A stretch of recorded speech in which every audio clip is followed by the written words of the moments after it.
Independents and even a number of Republicans are now standing with the Democrats in their fight to protect health care for working families. If Democrats surrender now, at a time when Trump already has no regard for our democratic system of checks and balances, he will simply be emboldened to go forward and decimate programs, not just in health care, but programs that protect the elderly, protect the children, protect the sick, and protect the poor. What's going on, ladies and gentlemen? Back with another kind of breakdown video. And this is a long video of someone who is older like Trump, but honestly is more virile, has more stamina, but more importantly, has a bigger heart than Trump for the right people. It is my guy, Bernie Sanders. He is giving an empowered speech about the government shutdown, what's going on with the benefits that help the people in this country, not just the 1%, but everybody below that. And this speech will get you motivated, especially if you consider what happened with the election last night. And one thing that people tend to forget is that 91% of current SNAP beneficiaries are U.S. born citizens. Unlike what Trump runs around here and tells you, that is a lie. And we should all be kind of thinking about Bernie and his message when he was doing this back running against Hillary Clinton. When people was trying to tell this man he didn't know what he was talking about, he was too far left. Now, since then, everyone's eyes should be wide open that if you don't have a healthy balance of socialism in a capitalistic nation, you allow the capitalists to run away, hamstring all the services, hamstring all the goods, and then set their prices, which pretty much puts you on edge to be beholden to them as slaves. Either you're going to work for me or you're not going to eat. And it is never meant to be like that in the richest nation ever to form. And so take a listen to Bernie. He's going to drop some gems. Post your comments on what you think about Bernie dropping those gems. And please follow me on beacons.ai/politics being black. And until that next Sex is Hell video, I'm out. The decisions that we in Congress make right now will impact this country for generations to come.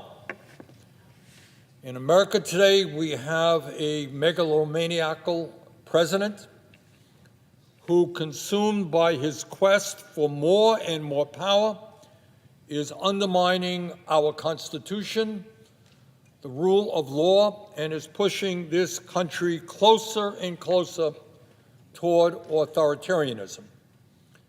I'm talking about a man who threatens to arrest and jail his political opponents, right here in the United States of America. Not debate political opponents, not respectfully disagree with opponents. You oppose me, we're going to prosecute you. This is a man who is deploying the U.S. military, our armed forces, into democratic cities and allowing masked ICE agents to pick people up off the streets and throw them into vans without due process and take them to God knows where.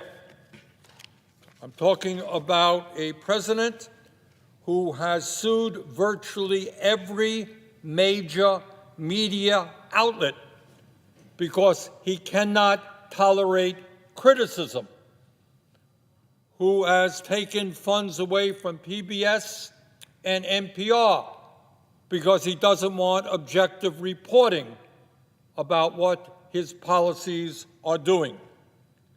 And this is a man who is actively encouraging his multi-billionaire friends to buy up more and more of the media so that he will have a media friendlier to him. This is a man who has extorted funds from law firms and is withholding federal funding from states that voted against him. Can you imagine that? There has never been a president, Republican or Democrat, who did not understand that he was president of the United States. Oh, the people in Utah voted against a Democratic president. We're not going to fund them, give them the funds that they are entitled to. That's never been the case. And this guy is open. Trump is quite open. Oh, Mamdani is going to be elected mayor of New York City. Well, you're not going to get federal funds. Unheard of. Illegal, unconstitutional. And because we have a president who does not believe in the rule of law, we have just seen, right now, we're experiencing literally this moment, we have a president who is illegally withholding $5.5 billion in emergency SNAP funds, nutrition funds, from 42 million Americans, including 16 million children. The Congress put money into a fund to make sure that if the government shuts down, there will be funding for the millions of people who depend upon SNAP funds, so that children in America and their parents and their grandparents will not go hungry in the richest country in the world. And Trump says, no, I'm not going to do that. I'm going to withhold the funds. But then he announced, changed his mind, and he announced he would comply with the court orders. It told him that he had to release the funds. Okay, I'll comply with those orders and release the funds. And then he announced this morning, that he was not going to release the funds and would allow children in this country to go hungry. But wait a minute. A few hours later, a spokesperson for the White House said that he would comply with the court's order. Withhold funds, release funds. Withhold funds, release funds, all within a period of a few days. Does anyone wonder why faith in our government now is so very low? Mr. President, let us be clear. This government shutdown now in its 35th day did not happen by accident. In the U.S. Senate, it takes 60 votes to fund the federal government. 60 votes. Republicans have 53 members. The Democratic caucus has 47. That means Republicans must negotiate with Democrats to move the budget forward. This is what has always happened until now. Common sense. You don't have 60 votes. You got to sit down and negotiate with the minority. That's what Republicans have done. That's what Democrats have done in the past. But right now, for the first time in modern history, Republicans are simply refusing to come to the table and negotiate. What they are basically saying, it is our way or the highway. Yeah, we need 60 votes, but we're not going to you. You have to come to us. This is the way it will be. To make matters worse, the Republican contempt for negotiations is so bad, so absurd, that the House Speaker, Mike Johnson, has given his chamber, House of Representatives, a 6-week paid vacation. They're not here in Washington, D.C. We're in the middle of a government shutdown.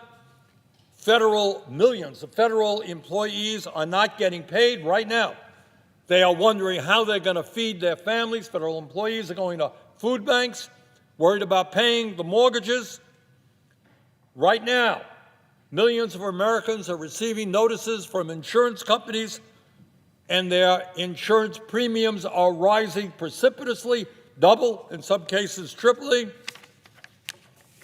And as I mentioned, people are worried about whether or not they're going to get their food stamps and other nutrition programs. That's what's going on. But the House of Representatives is not in town. They're on a paid vacation. How absurd, how insulting is that? So the bottom line, though, Mr. President, is really, what is this whole conflict about? Democrats accusing Republicans, Republicans accusing Democrats, media does its thing. What really are the issues that we are talking about? So let me tell you what, in my view, is going on. I think almost everybody in the country understands that we have an economy today in which the very wealthiest people in this country, the oligarchs who were sitting right behind Trump at his inauguration, multi-billionaires, they have never, ever had it so good. They are making huge amounts of money. But at the same time, as the very richest people in America are becoming richer, Trump and my Republican colleagues want to pass a budget that throws 15 million low-income and working-class Americans off the health care they have by slashing Medicaid and the Affordable Care Act by $1 trillion. On one hand, they want to give massive tax breaks, $1 trillion in tax breaks to the 1%, and they're going to pay for that by cutting Medicaid and the Affordable Care Act by $1 trillion, throwing 15 million people off the health care they have. Mr. President, it is no great secret that well before Trump, before this whole shutdown and cuts to Medicaid and the Affordable Care Act, no secret to any American that our current health care system is broken, it is dysfunctional, and it is cruel.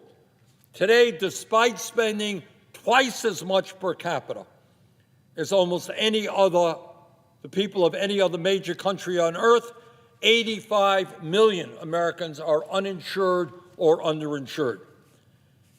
Before these cuts, 500,000 Americans are going bankrupt every year due to medically related debt. Bad enough you have cancer or some other terrible disease, and in addition to worrying about whether you're going to stay alive, you got to worry about how you're going to pay hundreds and hundreds of thousands of dollars in medical bills. Many can't. In fact, 42% of cancer patients drain their entire life savings within 2 years of their diagnosis. If that's not a broken system, I don't know what is. Mr. President, 1 out of every 4 cancer patients lose their homes to foreclosure or eviction because of the outrageous cost of health care in this country. And in the midst of all that, a broken, dysfunctional, and wildly expensive health care system, Trump wants to make the situation even worse by throwing 15 million people off of the health care they currently have. So what happens when you do that? What happens if you say to 15 million low-income and working-class people, sorry, you no longer have health care? Well, it's not hard to understand. If people can't go to a doctor, and if they have a chronic health care problem, you know what happens to them? They die. So let's be clear about it. When you throw 15 million people off the health care they have, according to a variety of studies from Yale, University of Pennsylvania, up to 50,000 Americans will die unnecessarily each and every year. These are people who, if they had decent health care, would not have to die. That is what we are voting on. That is what we are debating right now. Will we allow 50,000 of our fellow Americans in every state in this country to die unnecessarily? And let us be very clear. These cuts will not only kill people, not only throw 15 million off the health care that they have, it will devastate nursing homes that are highly dependent upon Medicaid for their funding. It will devastate community health centers and rural hospitals all over this country. That means the quality of care in nursing homes, in rural hospitals, and in community health centers will deteriorate. In other words, the budget that Trump is demanding to be passed here in the United States Senate will be a horror for working families all across this country. But that's not all. That's not all. It's not just throwing 15 million people off the health care they have. At a time when health insurance in this country is already outrageously expensive, people can't afford it today. Trump's proposal, his big, beautiful bill, and what he wants Democrats to do is to vote for a budget that doubles health care premiums. In my state of Vermont, it's not just doubling, some cases tripling, even quadrupling. So how, when right now people can't afford health care, how are you going to see a doubling of your premiums, a tripling of your premiums. That is going to impact some 20 million Americans, many of whom, by the way, are getting their notices right now from insurance companies, people who are on the Affordable Care Act.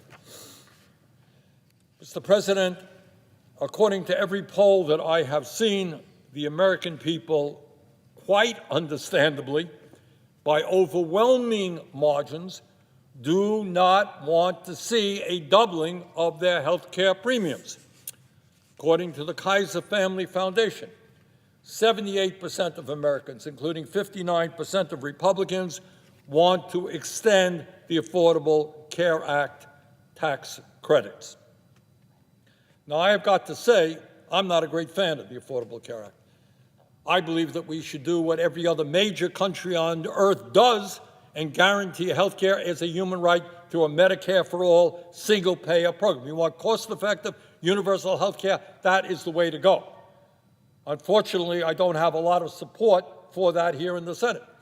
So our immediate job, at least, is to make sure that 20 million people who get their health insurance through the Affordable Care Act do not see a doubling of their premiums.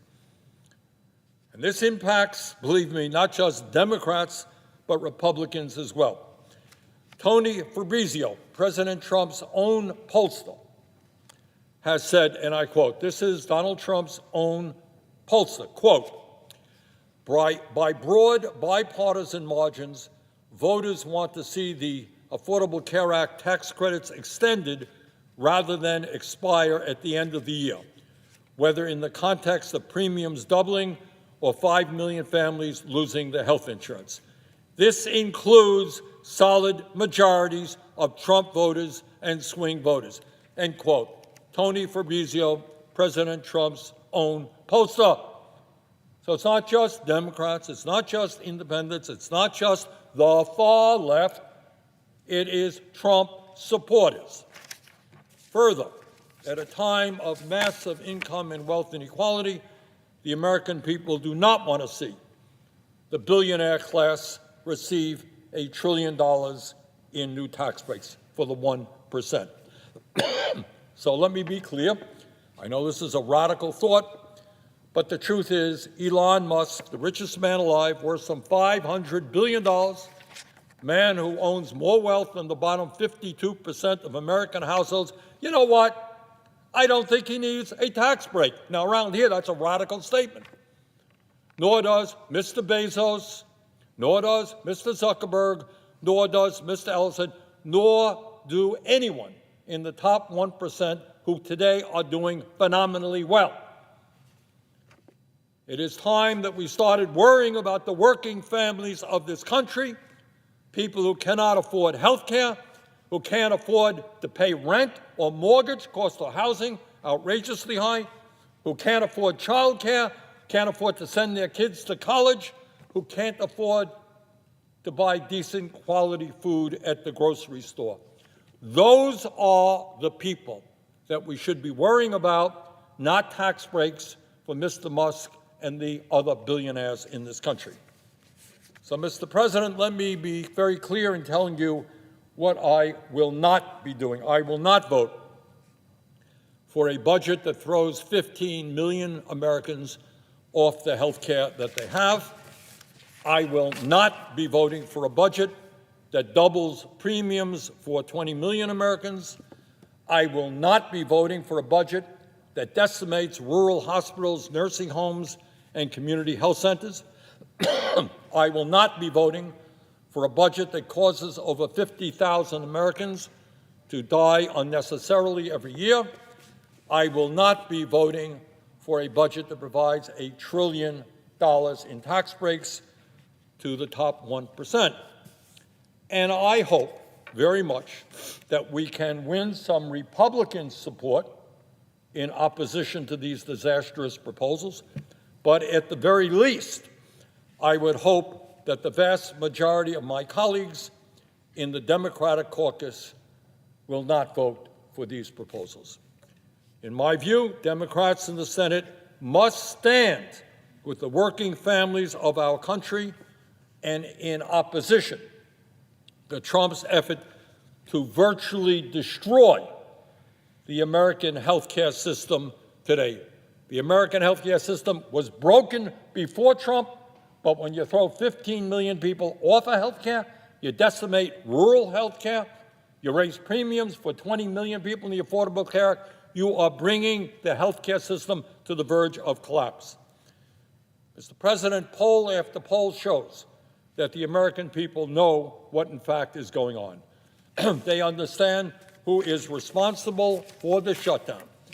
They want strong opposition to Trump's unprecedented and dangerous agenda, not just Democrats, not just independents, but Republicans as well. And despite the Democratic Party's all-time low approval rating, independents and even a number of Republicans are now standing with the Democrats in their fight to protect health care for working families. If Democrats surrender now, at a time when Trump already has no regard for our democratic system of checks and balances, he will simply be emboldened to go forward and decimate programs, not just in health care, but programs that protect the elderly, protect the children, protect the sick, and protect the poor, while giving more tax breaks and other benefits to the people on top. So, Mr. President, now is the time for us to stand with the American people. They know the economy is rigged. They understand that it is absurd and unfair to give tax breaks to billionaires and throw millions of people off of the health care they have. They understand that it will be a horror show if 20 million plus Americans are forced to see a doubling in their health care premiums. The American people want the Senate to stand tall and say no to Mr. Trump and the Republican leadership. I hope we will be able to do that. Thank you, Mr. President. With that, I yield the floor.